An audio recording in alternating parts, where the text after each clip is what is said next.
Arriba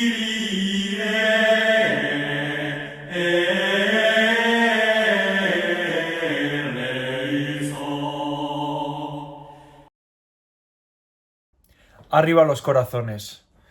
Señor, abre mis labios y publicará mi boca tu alabanza. En el nombre del Padre, y del Hijo, y del Espíritu Santo. Amén. Sede sapientie, ora pro nobis. Bienvenidos de nuevo a mi canal. Hoy vamos a tener un vídeo más cortito, pero simplemente explicativo de cómo la mentalidad protestante no funciona en la práctica.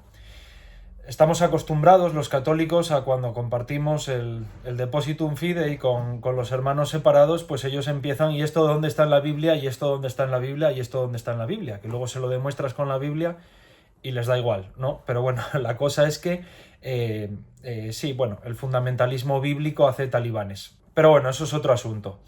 Hoy vamos a comentar 5 doctrinas esenciales del protestantismo que no aparecen por ninguna parte de la escritura, incluso son contradictorias. Para que ellos se den cuenta también de que no soportan su propio examen. El primer principio doctrinal que no aparece en la escritura y que sin embargo es la base de toda su predicación es la sola escritura. La sola escritura no aparece por ninguna parte de la sola escritura.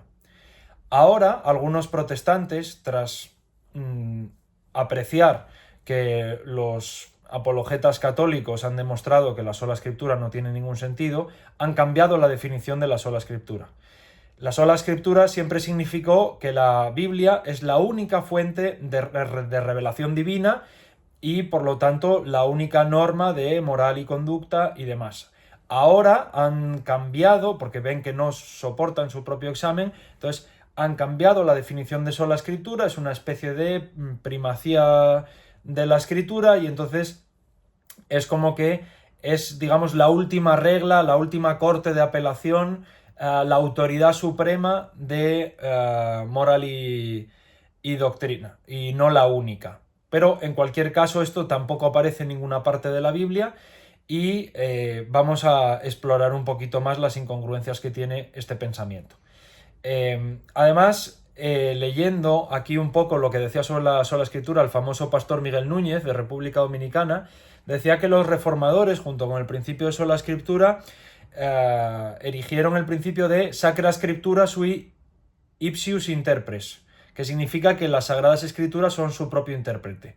Claro, esto lo siguen manteniendo a día de hoy la mayoría de protestantes, pero el problema es que la Biblia no se interpreta a sí misma, y pensar que se interpreta a sí misma es idolatría, porque es pensar que una criatura, en este caso un libro, es, digamos, una persona todopoderosa que no está sujeta a la interpretación.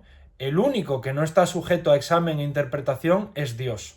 Por eso haré otro vídeo donde, explicando la diferencia entre veneración y adoración, pondré el ejemplo de la Biblia. Nosotros veneramos a la Biblia.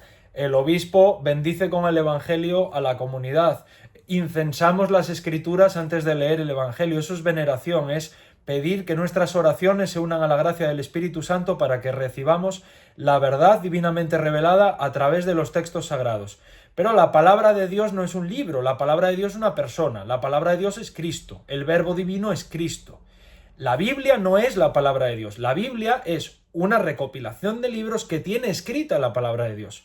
Por eso es un error cuando se ven algunas parroquias que algunas personas dicen palabra de Dios y levantan así la Biblia. No, palabra de Dios es lo que usted acaba de recitar, no el libro, ¿entienden? La palabra de Dios es Jesucristo, no es un libro. Entonces, esto no por minusvalorar a las Escrituras, que por supuesto son infalibles y son fuente de revelación divina junto con el magisterio. Pero el problema no es este. El problema es esta visión de la Biblia que es gnóstica y además que no tiene ningún sentido, porque si la Biblia se interpreta a sí misma, ¿cómo puede ser que haya miles de iglesias protestantes diferentes donde cada uno la interpreta de una manera?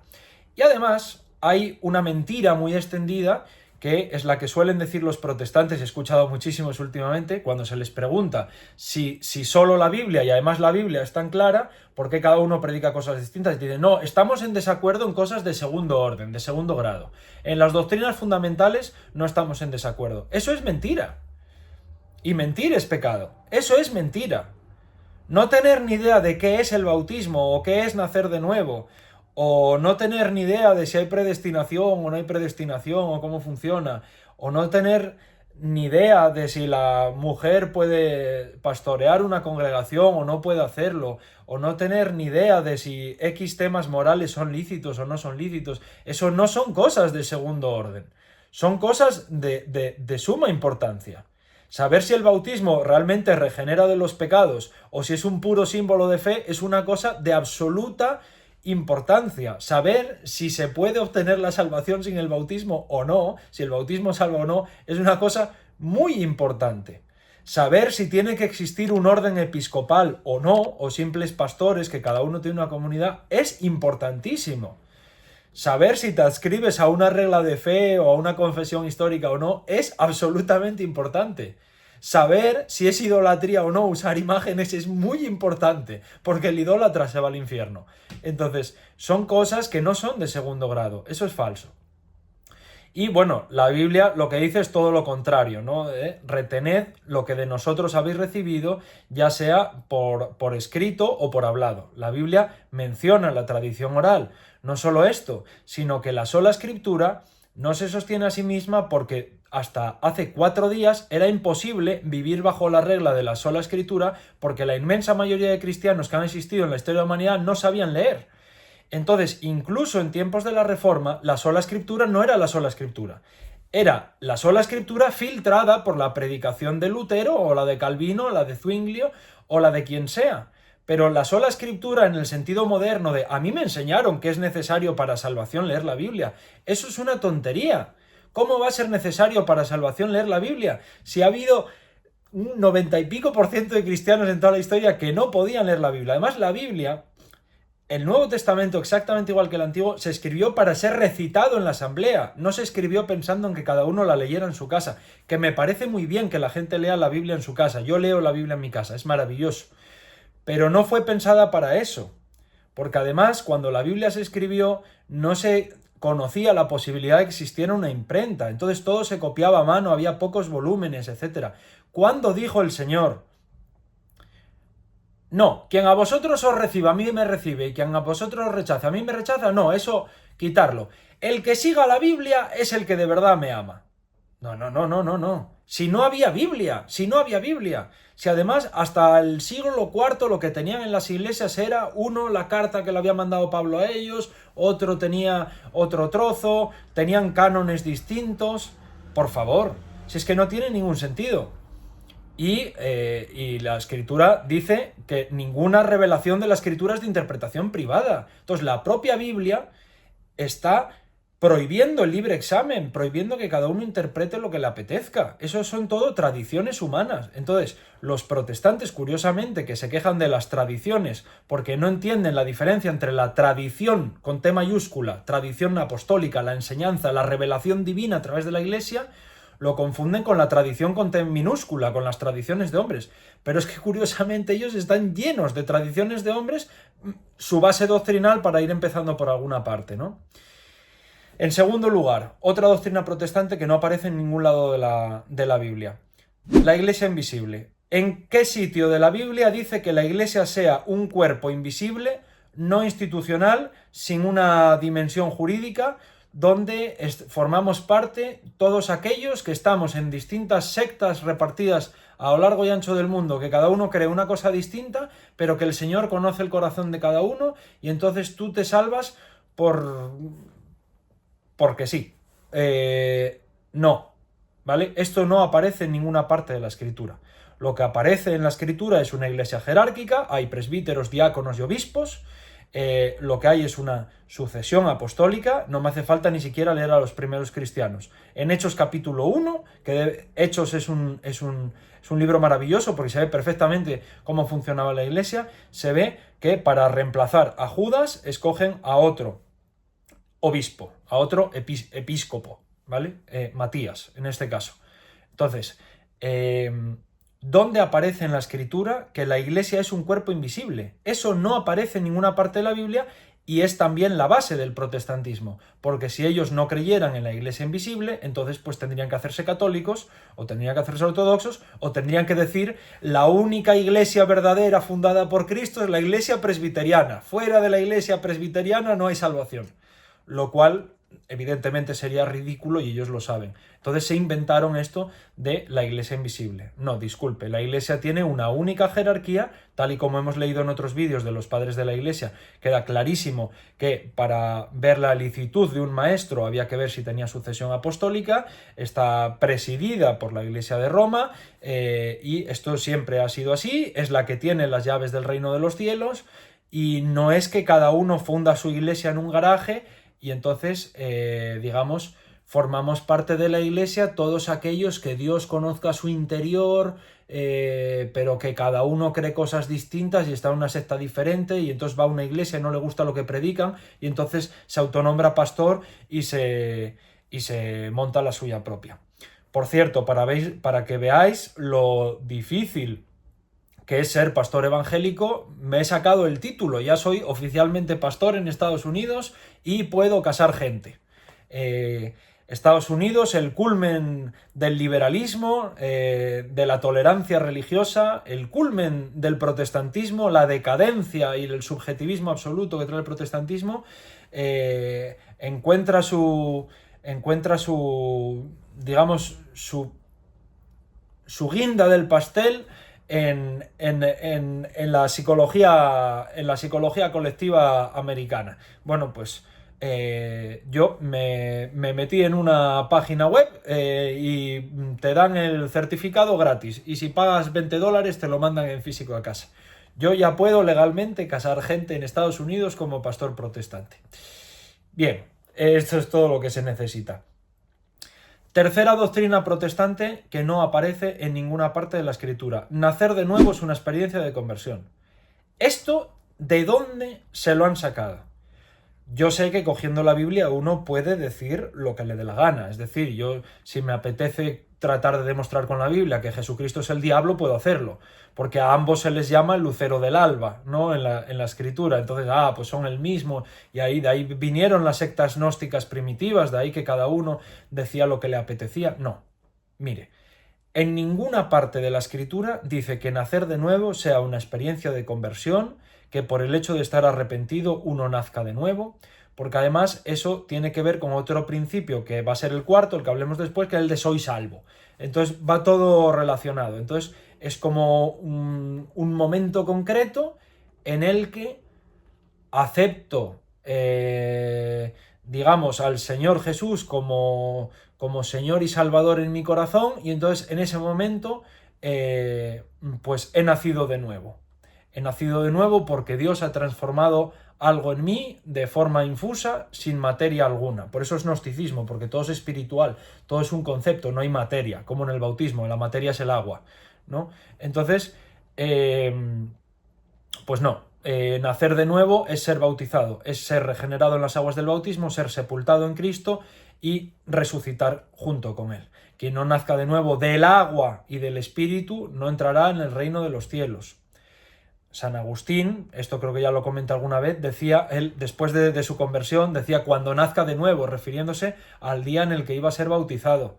Nacer de nuevo no es algo que tenga que ver con nosotros. Nacer de nuevo es una donación gratuita del Espíritu Santo en la que mata al hombre viejo, es decir, el pecado original y todo pecado que haya en nosotros, para resucitarnos a vida nueva con Cristo.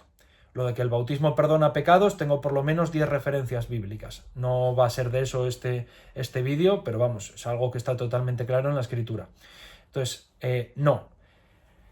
Además es que hay gente que te dice, yo nací de nuevo el 7 de abril de 1984. No. Nacer de nuevo es tener una nueva naturaleza, y esa nueva naturaleza se da por la regeneración del bautismo.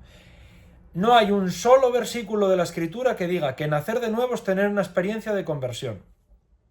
En círculos reformados, de tipo calvinista, es peor todavía. El que conozca a Paul Washer, yo le he llegado a escuchar decir que su mujer nació de nuevo, no sé qué día concreto, dio la fecha y todo, 20 años después de llevar casada con él, porque que entendió cómo funcionaba la gracia y entonces que de alguna manera se desapegó de su voluntad y no sé qué, una cosa súper rara, súper gnóstica, y era como que llegó a una iluminación, a una comprensión de la gracia de Dios y entonces en ese momento nació de nuevo. Una señora que lleva toda su vida yendo a esa iglesia, que cree en Jesucristo, que cree todo, pero es que cada vez el requisito es más difícil, cada vez la teoría es más extraña y retorcida. Luego me hace gracia que ellos hablan de la seguridad de la salvación, pero yo si fuera una de estas iglesias no tendría ni puñetera idea de si soy salvo o no soy salvo, porque son unos conceptos absolutamente inabarcables que se los inventan, literalmente se los inventan, no vienen de ninguna parte, ni de la tradición apostólica, ni de la escritura, y uno nunca sabe realmente nunca sabe lo que tiene que hacer. Este Paul Washer incluso comentaba una anécdota de un chico que se le había acercado y le había dicho: mire, yo creo en Jesús, intento vivir adecuadamente, pero lo cierto es que me cuesta un poco ponerme a leer la escritura. Nada, ¿qué te esfuerzas, Nina? Tú no eres salvo. O sea, es totalmente demencial. Totalmente demencial. Ese es el cuarto punto, el soy salvo. ¿En qué parte de la escritura dice que la salvación se dé en un momento específico de la vida? Y luego ya podríamos entrar en el sentido calvinista en que la salvación no se pierde. O sea, la salvación es como una etiqueta. No es una participación de la naturaleza divina, no es una santificación progresiva, no es una batalla que hay que pelear hasta el final, como dice el apóstol, sino la salvación es una etiqueta. Yo he aceptado un corpus doctrinal, un conjunto de principios, y entonces yo soy salvo. Bueno, pues si eres salvo, que viene de salus, de tener total salud espiritual, entonces serás santo también. Claro, es que ellos se consideran santos. Ya me explicas cómo uno puede ser santo y pecador al mismo tiempo. Hay dos formas de utilizar la palabra santo. Es verdad que en la escritura se dice a los santos de la iglesia de Corinto, a los santos en tanto miembros de la iglesia, pero no santos individualmente en el sentido de que no hay pecado en mí. Entonces, que alguien me explique cómo puede ser que alguien esté traicionando a Dios y se sienta santo al mismo tiempo. Yo no soy santo. Mi objetivo es ser santo. Quiero ser santo, peleo por ser santo, pero no lo soy. Soy santo en la medida en la que cumplo con la voluntad de Dios y participo de la Iglesia, que es el cuerpo místico de Cristo, pero que es una institución visible, fuera de la cual no hay salvación. La Iglesia, la salvación se da por pertenecer a la Iglesia, no por tener un conjunto de doctrinas individualmente. El Señor ha querido intermediar su gracia a través de los sacramentos, que son dispensados por la Iglesia, a través de la predicación de la Escritura, que es intermediada por la Iglesia, a través de la práctica de la vida cristiana, que es enseñada por la Iglesia, que es maestra.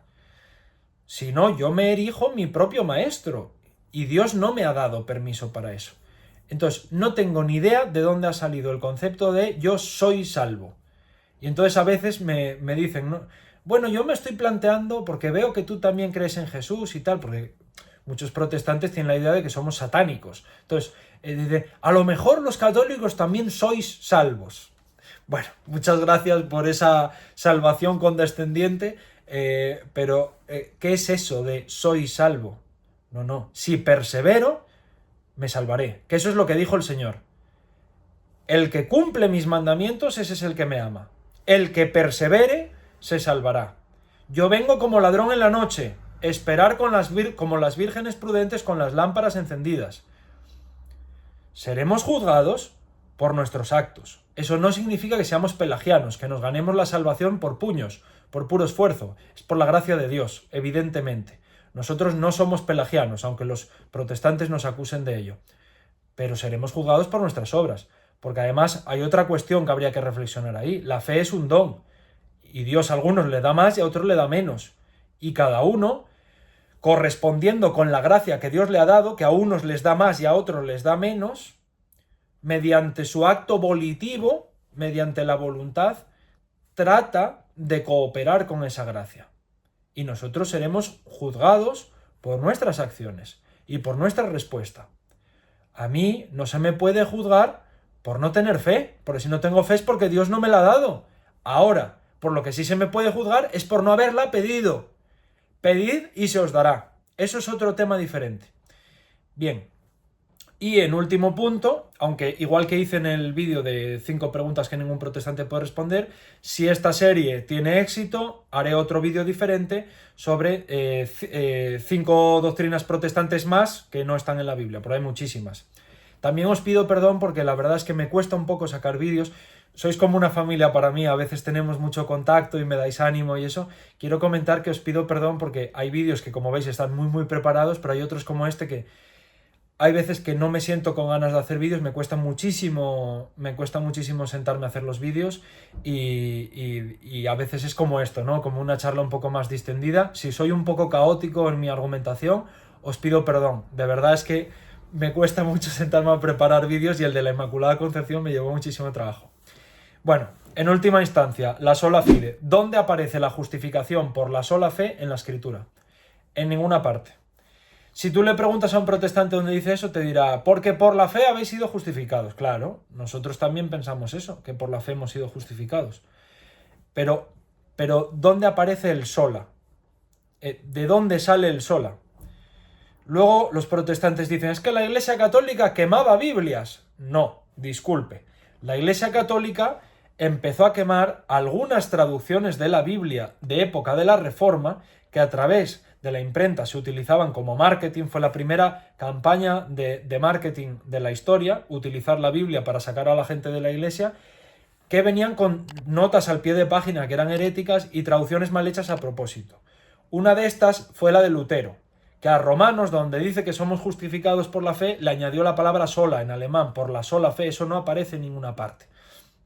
De hecho, la única parte de la Escritura donde aparece la frase sola fe es en Santiago 2 y dice que somos justificados por las obras, no solamente por la fe. Y los protestantes lo que te dicen es, claro, la fe sin obras está muerta. No te vayas a otro versículo. No te vayas a otro versículo diferente. Ese está 2 versículos más arriba, así. No te vayas a otro versículo. Claro que la fe sin obras está muerta, pero no estoy hablando que la fe sin obras está muerta. Estamos hablando que las obras justifican, y tú dices que no justifican. No te estoy hablando de ese otro versículo, te estoy hablando del que está más abajo, el que dice, somos justificados por las obras. Veis, de hecho dice, veis que somos justificados por las obras, no solamente por la fe. De hecho, en ese capítulo se habla de que Abraham, que es el padre de la fe, fue justificado por sus obras, y a través de sus obras vino su fe. A veces las obras vienen como consecuencia de la fe, y a veces la fe viene como consecuencia de las obras. Y las dos cosas son necesarias para la comunión con Cristo. Pero los protestantes no entienden qué es la comunión con Cristo por varios motivos. Primero, porque su eclesiología es una basura. No entienden lo que es la Iglesia. Ellos piensan que la Iglesia es que nos juntamos unos cuantos hermanitos y vamos a cantar juntos y cada uno que comparta lo que le apetezca. Que la Iglesia no es eso. La Iglesia no es eso. La Iglesia es el cuerpo de Cristo, es el cuerpo místico de Cristo. No comprenden la participación de la naturaleza divina, ni las gracias que Dios da al mundo a través de los sacramentos, ni entienden absolutamente nada.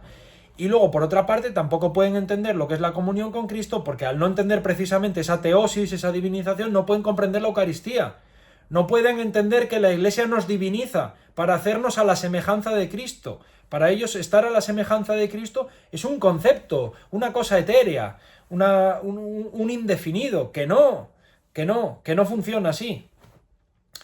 Y bueno, pues nada, simplemente por comentar estos ejemplos. No sé si este formato de vídeo agradará mucho o no. Los primeros vídeos que yo hacía eran un poco más de este estilo, pero no me gusta improvisar tanto. Entonces, no sé, ya me daréis vuestra opinión, y que Dios os bendiga mucho siempre y que la Virgen os ampare.